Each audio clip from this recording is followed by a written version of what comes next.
নৃশংসতম গণহত্যার সাক্ষী হয়ে যে সকল হাজার হাজার তরুণ বুকের রক্ত বিলিয়ে দিয়েছে, বাংলাদেশের ইতিহাস থেকে শেখ পরিবারের জমিদারি প্রথাকে বাতিল করে এই বাংলাদেশটাকে আবার জনগণের কাছে ফিরিয়ে দেওয়ার সেই শহীদ, আহত এবং প্রতিবন্ধী ভাই বোনদেরকে আমি শ্রদ্ধার সাথে স্মরণ করছি।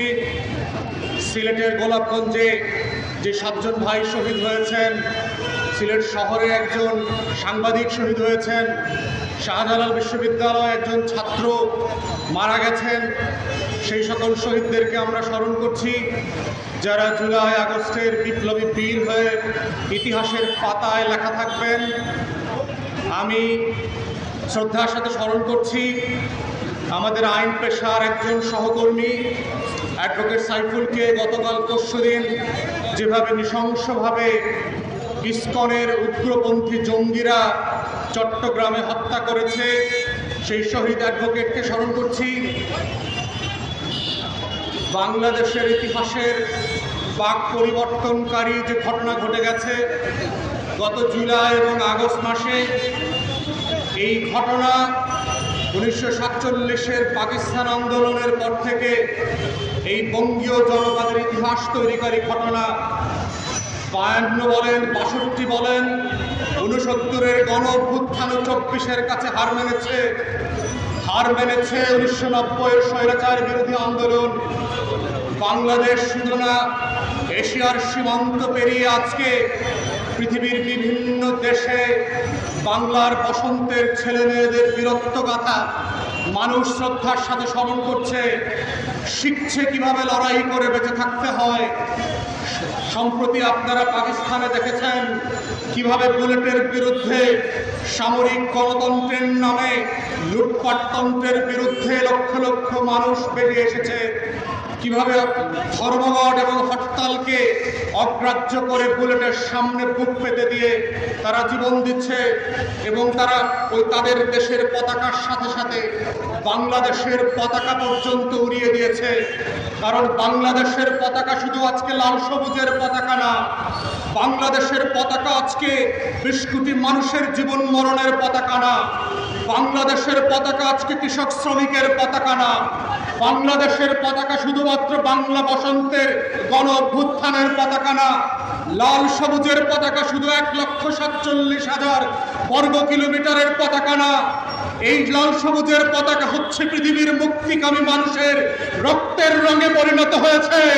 এই রক্তের রংটা হচ্ছে গণতন্ত্রের রং, এই রক্তের রং হচ্ছে মুক্তিযুদ্ধের রং, এই রক্তের রং হচ্ছে গণ অভ্যুত্থানের রং, এই রক্তের রং হচ্ছে আবু সাইদ মুগ্ধ নাফিয়ানের রং, এই রক্তের রং হচ্ছে বাংলাদেশকে নতুন করে ঘুরে দাঁড়াবার রং, এই রক্তের রং হচ্ছে দ্বিতীয় বাংলাদেশকে স্বাধীন করে ভারতের দিল্লির দাসত্ব থেকে নতুন করে স্বাধীনতার রং, এই রক্তের রং হচ্ছে বাংলার সীমান্তে সীমান্তে ফেলানীদের রক্তের প্রতিশোধের রং, এই রক্তের রং হচ্ছে বাংলাদেশকে নতুন করে ফিনিক্সের ছাইবাস্য থেকে আবার স্বাধীন করে মুক্ত করবার রং, এই রক্তের রং এই সীমানা পেরিয়ে বাংলাদেশ শুধু না, পৃথিবীর প্রান্তে প্রান্তে এই পতাকা নতুন করে লড়াইয়ের রঙে পরিণত হয়েছে।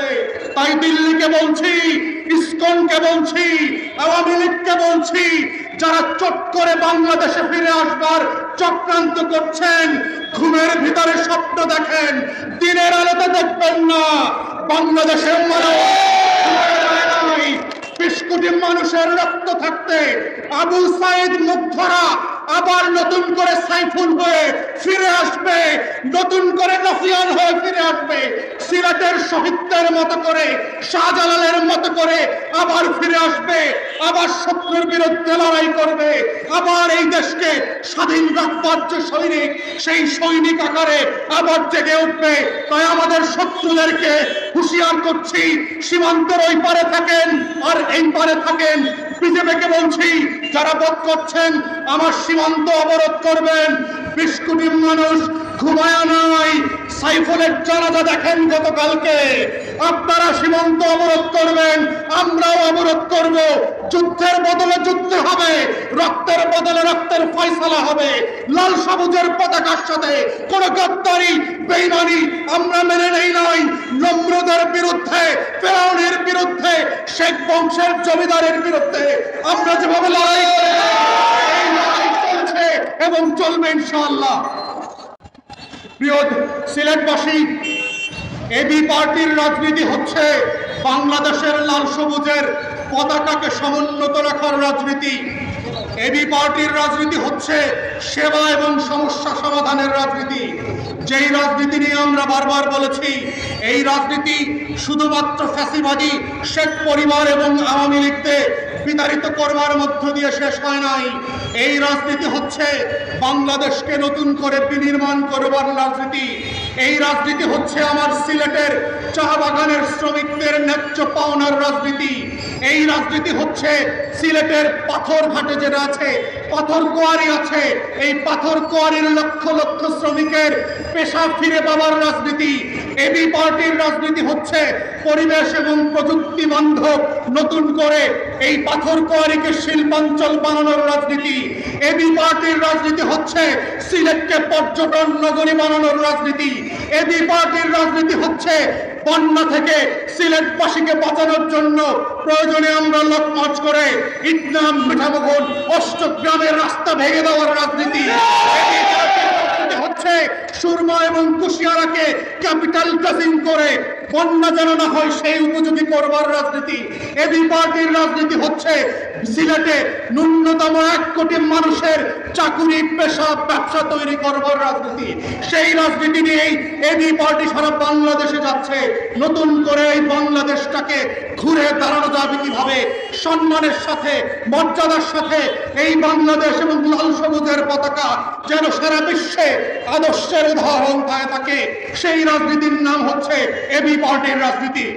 প্রিয় সিলেটবাসী, হযরত শাহজালালের ইতিহাস বাংলাদেশের যে অঞ্চলগুলোতে ঐতিহাসিক ঘটনার জন্ম দিয়েছে, এই অঞ্চলের মানুষের একদিন নামাজ পড়বার অধিকার ছিল না, দাড়ি রাখার অধিকার ছিল না, প্রকাশ্যে মসজিদ বানানোর অধিকার ছিল না, কোরবানিতে গরুর জবাই করে গোশত খাওয়ার অধিকার ছিল না।